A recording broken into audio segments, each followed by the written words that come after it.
All right, so let's do a video of the poses this month. So I'm going to break it down again.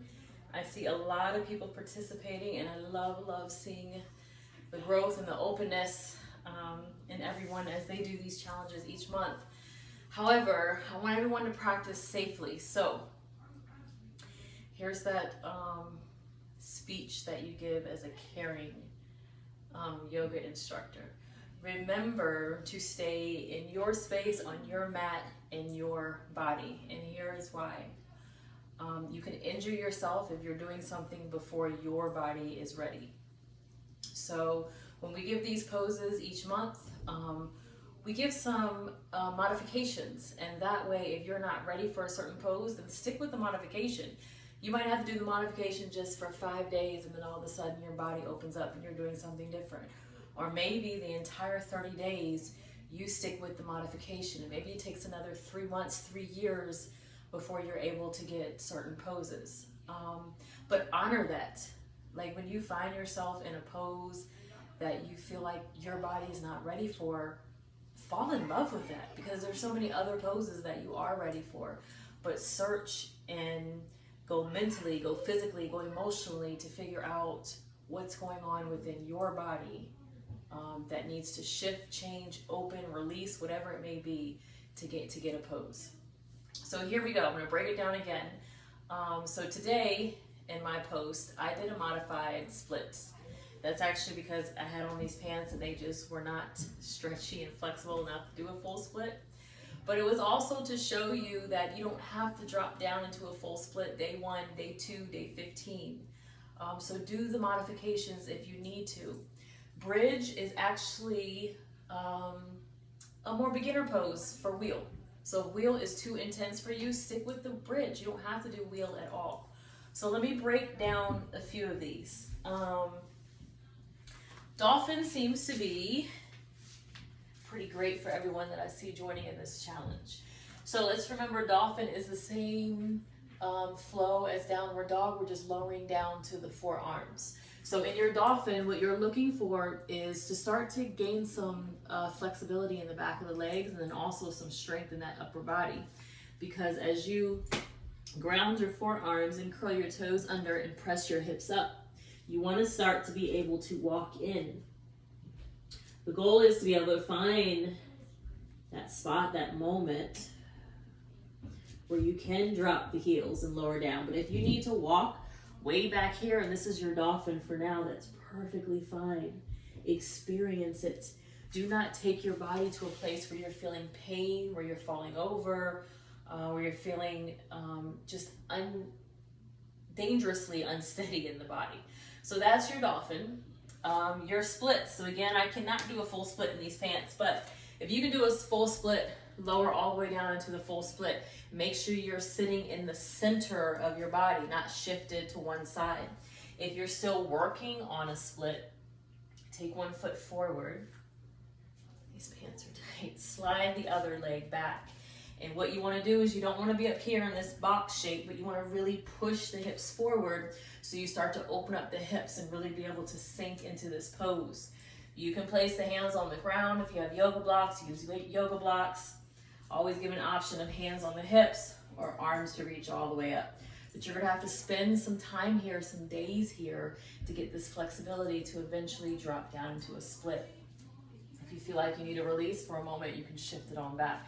But one day you'll be able to slide this right foot forward and lower down completely in a split. That's your dolphin. That's your split. So we're also doing bridge pose. Now bridge is the go-to pose if wheel is too intense. Wheel is an intense back bend, and it also takes a lot of strength in the arms, openness, and the shoulders. So I'm going to show you bridge first, because this will be your go-to if wheel is too intense. And bridge and wheel have a lot of similarities. So as I'm coming down onto my back, I want to make sure that my toes are pointed forward when they're on the ground. Now with bridge, you want to walk the heels in as close to the bottom as possible, and then ground those feet. So those feet aren't going anywhere when we lift the hips up. So you're going to take your hips, press them all the way up, Now your bridge can be right here, arms stay down by your side. Gaze is forward, keep that gaze forward or up to the ceiling, protect the neck. Maybe you can take the hands, clasp them under you. You begin to roll the shoulders under so you get this lift, this push, and keep pushing the hips up. The goal is to be able to keep these hands on the ground, arms on the ground as you're continuing to push up.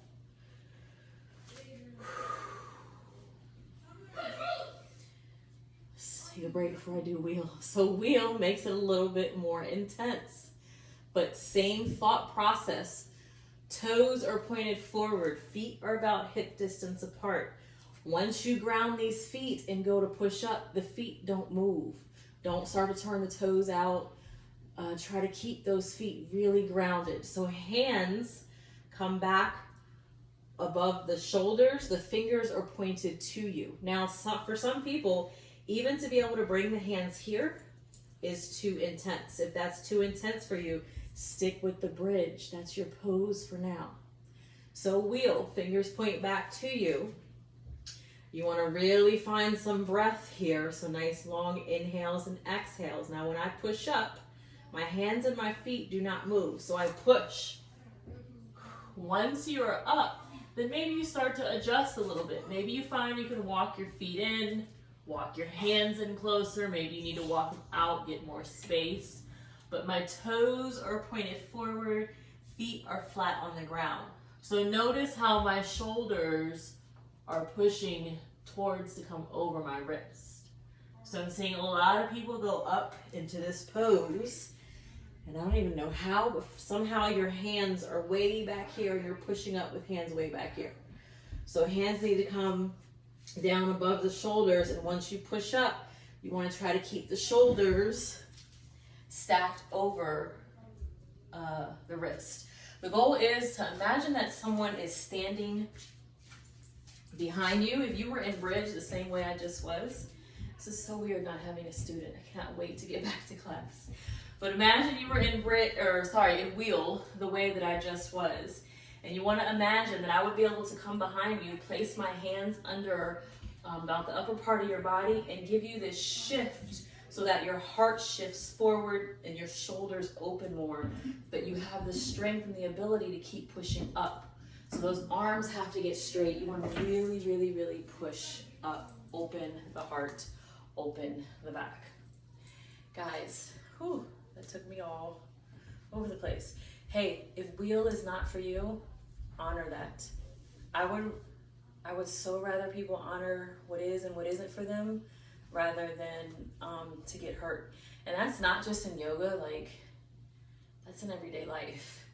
If someone else has a job that you feel like that job is better than yours, no, stay in your space, stay in you and honor the job that you have. If you feel like someone has a better car than you, no, stay in your car, your space, your life, honor what you have. If you feel like you have something that's better than someone else, no, you don't. Just stay in your space, your life, your body. Honor what you are experiencing, what you have, all of that. Just because one person can do wheel and one person cannot makes no difference in between the two. We all are one. We all are experiencing exactly what we're supposed to for ourselves. Now, my private sessions is when I start to dive into, okay, you've been practicing this pose for quite a long time and you feel like you're almost there, but there's just something that's missing. And I even go to yoga instructors and certain personal trainers and physical fitness people when I know, like, hey, I'm trying to get this thing, but there's something that I'm missing and I can't figure it out. That's when that connection comes in. That's when that reach out to somebody else comes in.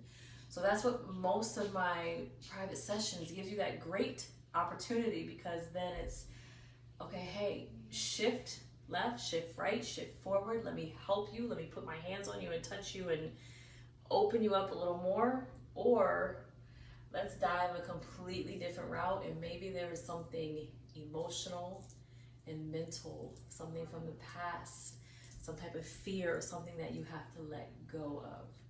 That is when yoga becomes completely amazing. And I still experience that every single time that I do a handstand. There is not one time that I do a handstand where I am just not, I'm always completely overwhelmed at the fact that I can even do a handstand. So when I'm doing handstands and other things are happening with my legs and I can split or I can hold it for 2 seconds longer than the day before, it is still mind-blowing to me that that is even capable, that I'm even capable of doing that. Because I remember the day when I would watch people do handstands and I swore I would never be able to do it. But I had to back up.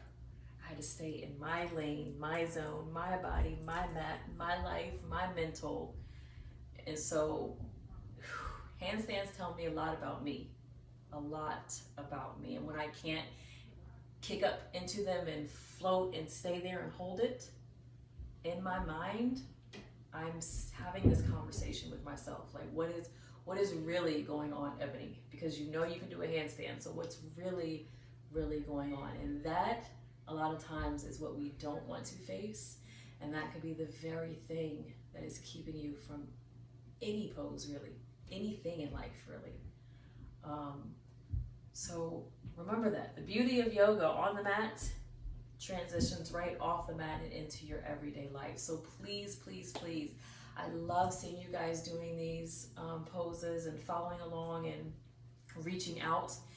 And I saw a lot of wheels going on today. And I'm thinking, oh no, I don't want anyone to hurt themselves. So back it up. I wanted to do this video to tell you, hey, back up. Bridge is just as fun as wheel. Give yourself a minute. Practice. Work your way up. No one steps onto this mat and just conquers all, emotional, physical, mental. No one.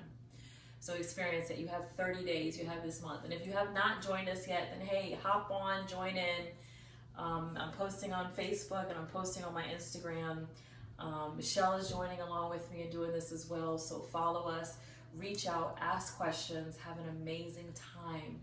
But truly, truly, truly do this with yourself and for yourself.